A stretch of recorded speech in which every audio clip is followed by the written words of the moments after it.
Salut tout le monde, on se retrouve aujourd'hui pour un update lecture. Je vais vous parler de mes 3 dernières lectures. On commence avec une de mes séries chouchou, vous le savez, point. Agatha Raisin, donc celui-ci c'est le tome 6, donc c'est Vacances tout risque, bon baiser de Chypre. Toujours de MC Beaton aux éditions Albin Michel. Vous connaissez voilà mon amour pour cette série, dès que je veux lire un livre, je ne sais pas quoi lire, mais je veux quelque chose de simple, mais de très distrayant, je fonce sur un Agatha Raisin. Et voilà, ça le fait, c'est comme ça, c'est parfait. Et celui-ci, franchement, il était génial. Cette fois-ci, on trouve Agatha, mais comme vous l'avez compris, elle n'est pas chez elle dans son petit hameau de campagne anglaise. Non, elle est à Chypre en vacances. Mais bon, bah c'est Agatha quoi, c'est un peu comme Hercule Poirot, elle accumule les meurtres, voilà, c'est comme ça autour d'elle, les morts tombent. Et c'est pas des morts faciles. Donc celui-ci, il était encore mieux que les deux précédents. Vous savez que j'avais eu un coup de mou sur le 4ème je crois. Mais là franchement ça remonte. Et dès que j'ai fini celui-là, j'ai pas encore acheté la suite, mais j'avais vraiment très envie de, voilà, de lire la suite. C'est hyper prenant comme série, série je sais pas si on peut vraiment dire policière ou... Ouais, c'est un peu, ouais, si c'est policier quoi. Mais voilà, Agatha a encore une fois réussi à remplir son rôle, en tout cas pour moi. Franchement cette série je crois qu'elle restera assez longtemps dans mon cœur parce que c'est policier mais c'est pas sombre, c'est pas glauque, c'est vraiment, je sais pas, ça se lit tout seul, c'est naturel, franchement c'est génial, je suis hyper contente que voilà, cette série arrive enfin en France et que tout soit publié, tout soit traduit, c'est vraiment génial parce que je me demande en fait comment je fais pour vivre avant sans Agatha Raisin quoi. Et voilà, encore une fois, elle accumule les ennuis, les emmerdes. James est toujours un gros... Je ne sais pas comment elle fait pour le supporter et pour le désirer surtout. Alors là, moi j'aurais bien envoyé bouler depuis je ne sais combien de temps. Mais bon, c'est ce qui fait aussi le charme de la série. C'est Agatha, c'est son caractère. Elle dit non, je fais plus, puis 2 pages plus tard, elle est à fond dedans. Donc des fois ça gêne, mais en même temps, c'est ce que j'aime chez elle, c'est que voilà. On sait que c'est Agatha, elle est comme ça. Et j'aime ce petit bout de femme qui y va et qui s'en fout du reste et des autres, et allez hop, si elle a envie de gueuler, elle pousse une gueulante. Voilà, je pense qu'on devrait être un petit peu plus comme elle, mais en même temps elle est assez égoïste hein, dans un certain sens.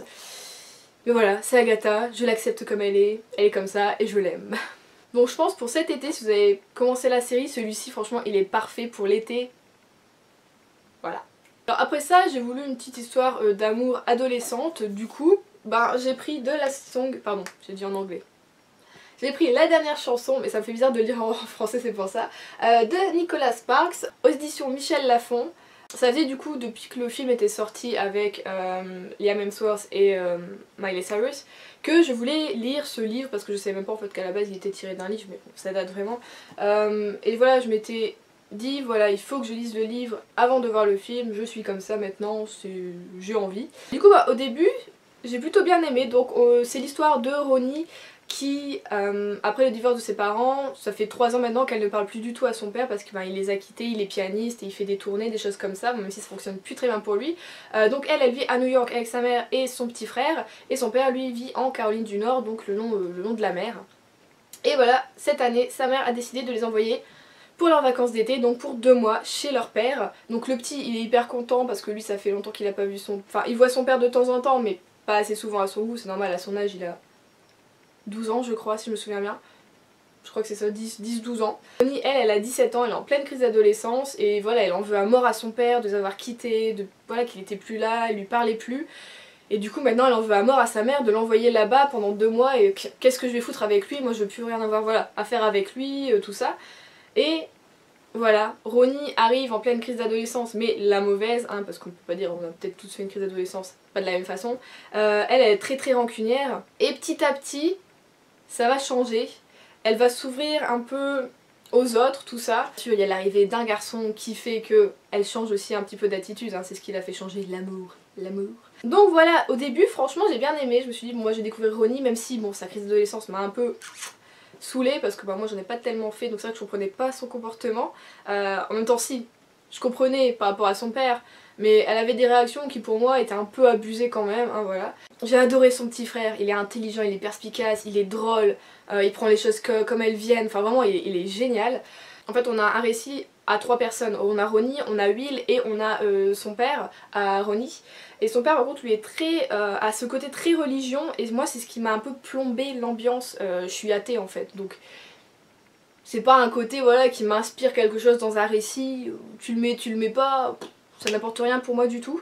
Après bon voilà, il y a des jolies paroles, des jolies pensées, des choses comme ça, mais c'était un peu trop lourd du coup pour moi et j'ai trouvé du coup ce côté très américain quoi, parce que les Américains sont très ancrés religion, voilà c'est le drapeau de l'Amérique et à côté c'est l'église quoi, c'est incroyable. Et bon, nous, la France, pays laïque, c'est vrai qu'on n'a pas l'habitude des récits comme ça. Enfin, en tout cas, moi, non. Du coup, ouais, ça m'a. À chaque fois qu'il y avait le père qui parlait, ça me plombait un peu l'ambiance. Mais en même temps, j'aimais découvrir sa facette parce qu'on voyait qu'il cachait quand même certaines choses.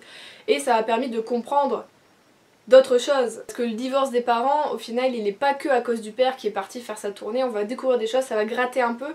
Donc j'ai aimé par contre gratter voilà l'histoire, le passé des parents, de la famille, tout ça. Mais quand j'en parle, enfin quand j'en reparle globalement, vraiment à la moitié du bouquin, bah j'avais plus tant envie de le lire que ça. Quand je le prenais, c'était pas... Voilà quoi, il n'y avait pas une grosse envie de le finir, de... Ouais non, bon à la fin je dis pas, j'ai versé des larmes. Mais c'était pas quelque chose de incroyable, j'ai pas réussi à m'en remettre. Enfin vous voyez, moi je pensais que j'allais avoir une histoire d'amour légère quand j'ai commencé ce bouquin. Et en fait, parce que je connaissais pas l'histoire du tout, hein, je pensais que c'était juste une histoire d'amour de vacances, quelque chose comme ça. Et non, c'est plus que ça quand même.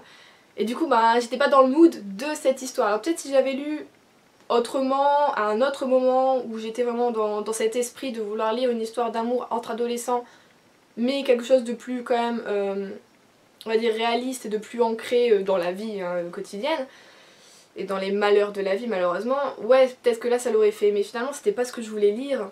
Du coup ben je suis déçue, et du coup je suis déçue d'être déçue forcément. Donc bon, je vais quand même regarder le film, pour le moment je l'ai pas encore regardé, je vais attendre encore un petit peu que l'histoire s'essouffle légèrement dans ma tête pour pouvoir voir le film peut-être d'un autre œil, d'une autre façon, donc je pense d'ici quelques mois. Donc voilà, malheureusement la dernière chanson avec moi ça l'a pas fait et du coup ça me donne pas envie de lire d'autres Nicholas Sparks, malheureusement. Après ça je voulais toujours une histoire, enfin des histoires d'amour on va dire, mais au quotidien, quelque chose voilà que je savais pareil que j'allais apprécier. Du coup moi je suis partie sur le 3e tome de Retour à Cedar Cove de Debbie Macomber, aux éditions celui-ci Charleston. Et alors là, par contre, c'était génial.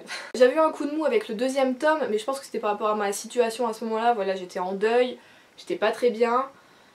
Donc oui voilà, j'ai lu mais c'était pas l'histoire qu'il me fallait peut-être à ce moment-là, en tout cas les personnages qu'ils avaient. Et alors là, ce tome 3, il était parfait, juste parfait. Cette série c'est vraiment une sorte de bouffée de fraîcheur. En tout cas le 1 j'ai adoré, le 2 moins et le 3 il est génial, franchement c'est mon préféré je pense vraiment sur toute la série. On retrouve Jo Marie qui fait vraiment... Cette fois-ci on voit qu'elle avance vraiment dans son deuil, dans le deuil de son mari, voilà, de Paul. Du coup ça m'a fait plaisir de la voir avancer. Enfin elle fait son deuil je trouve de la bonne manière, c'est pas glauque, c'est bien fait je trouve par l'auteur, elle a bien décrit les choses. Du coup ça devient pas lourd, ça devient pas triste en fait. Vraiment on est content pour elle qu'elle arrive à faire son deuil. On découvre quelques petites choses sur Mark Taylor, donc son homme à tout faire. Bah, son caractère est toujours pas hyper...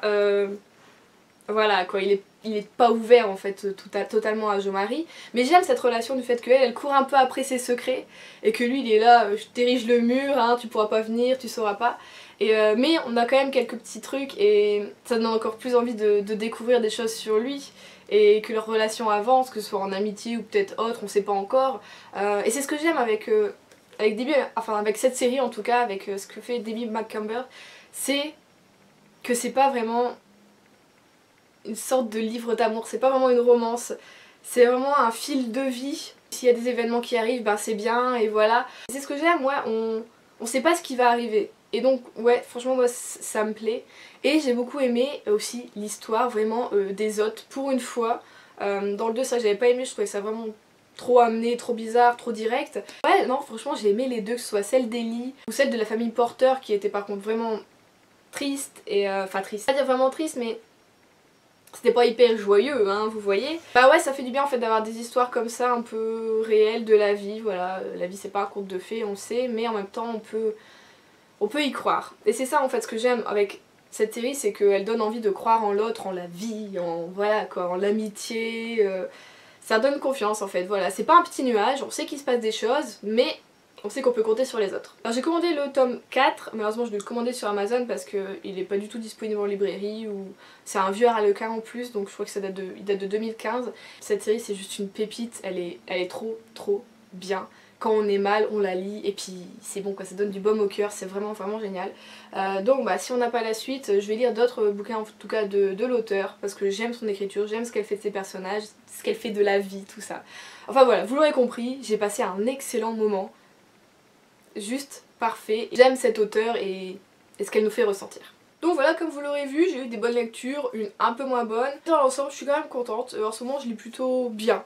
Quand je lis, je suis dans mes livres, donc je suis super contente. Donc dites-moi ce que vous avez lu cette semaine, si vous avez des coups de cœur ou pas, voilà. En tout cas, je vous souhaite de très bonnes lectures, je vous fais de très gros bisous.